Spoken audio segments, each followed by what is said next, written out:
I have Azzaro's Wanted by Night. So I've had this for 6 or 7 years. I bought it shortly after it came out, and I think 2018. This is a Michael Gerard and Quentin Biche fragrance. It does smell like Quentin Biche's fragrance. I'm not familiar with Michael Gerard really. They probably worked for the same company at the time.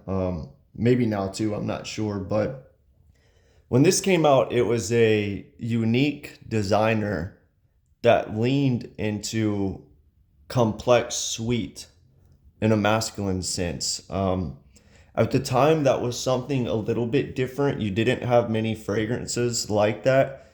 You had a few, but they leaned more, maybe slightly aquatic and mass appealing.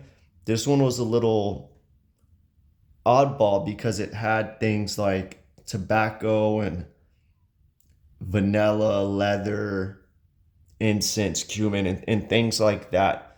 Still mass appealing, but yeah, so that's why I bought it. I wanted something sweet at the time, unique and complex for a designer. Now I would not buy something like this. There's so many fragrances that have aroma chemicals similar to this one. It's just so sweet and fruity. It's not my thing anymore. But yeah, the notes in here, top notes cinnamon, mandarin orange, lavender, lemon. Mid notes, fruity notes, incense, cumin, red cedar, and base notes, tobacco, vanilla, cedar, leather, benzoin, ISOE super, cypress, and patchouli.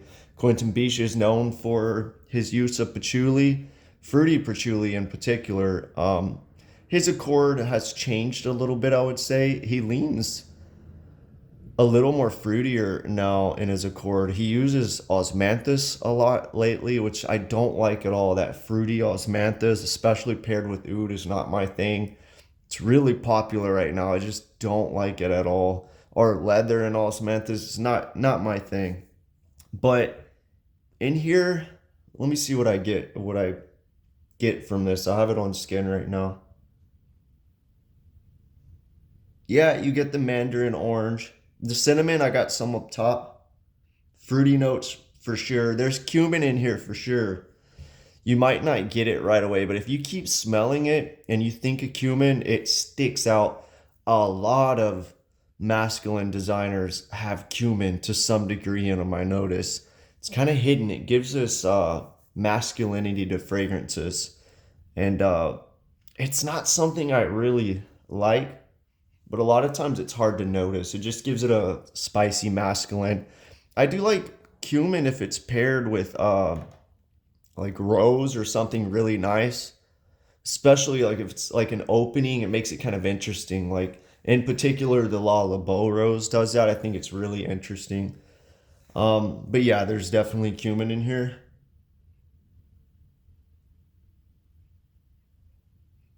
Tobacco in a designer way mixed with vanilla, but in the most synthetic way. Nothing like Tom Ford's tobacco vanilla or any niche tobacco vanilla. Like a very designer tobacco vanilla with amber woods just covering it. Yeah, there's a little bit of fruity leather, an amber accord, ISO super, of course, patchouli, of course. Not really getting red cedar or cypress. There's so many notes in here. It's blended really well. The combination of these notes is done really well. Often wonder when they have um, this complex note pyramid when you just cover it with this massive dose of amber woods, does it hide the flaws of the fragrances of the fragrance? You know, if you removed that syntheticness, could you still would it still smell good? You know, with ISO super, it's hard to hide the notes. There's ISO super in here, but there's other aroma chemicals too.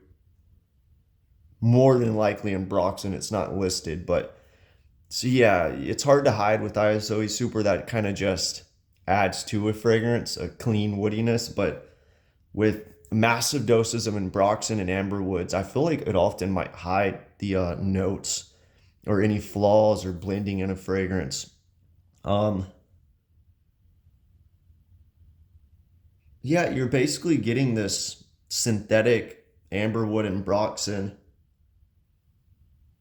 ISO super patchouli with this fruitiness all in it, little bit of cumin, little bit of tobacco and leather.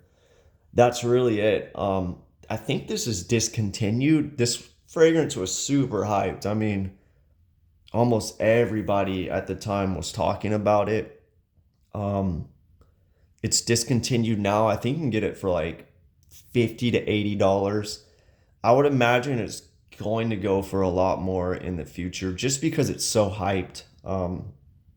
Now they have the most wanted perfume. I think the original was EDP and an EDT. They have so many. I've smelled, I think the EDP and the perfume. I probably smelled the EDT. I don't know. Those had this cherry note in them. This kind of has a cherryness to it too, but they tone up that cherry note in those, which was popular when those came out. And they're similar. I don't know. Maybe they're more mass appealing. This is more complex though, a little more interesting. But yeah, I accidentally bought or I purchased this and they gave me the regular wanted, whatever came out before this, and I thought that one was kind of bland. I had to go all the way back. I bought it at the mall in traffic, return it, and get this. It was a whole mess, but yeah, if you like designer fragrances, especially modern ones, the sweet ones, and you want something slightly more unique, a little bit of a challenge in there, this might be a good one to try out. If you're really into niche fragrances, I would just avoid this. If you're watching this YouTube channel, you're probably not going to like this, but um I can see the appeal. I can see the appeal. Um yeah, there's not much more to say about this.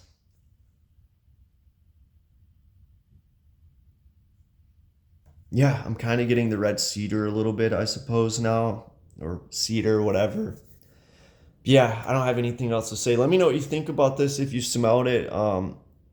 Is it too sweet?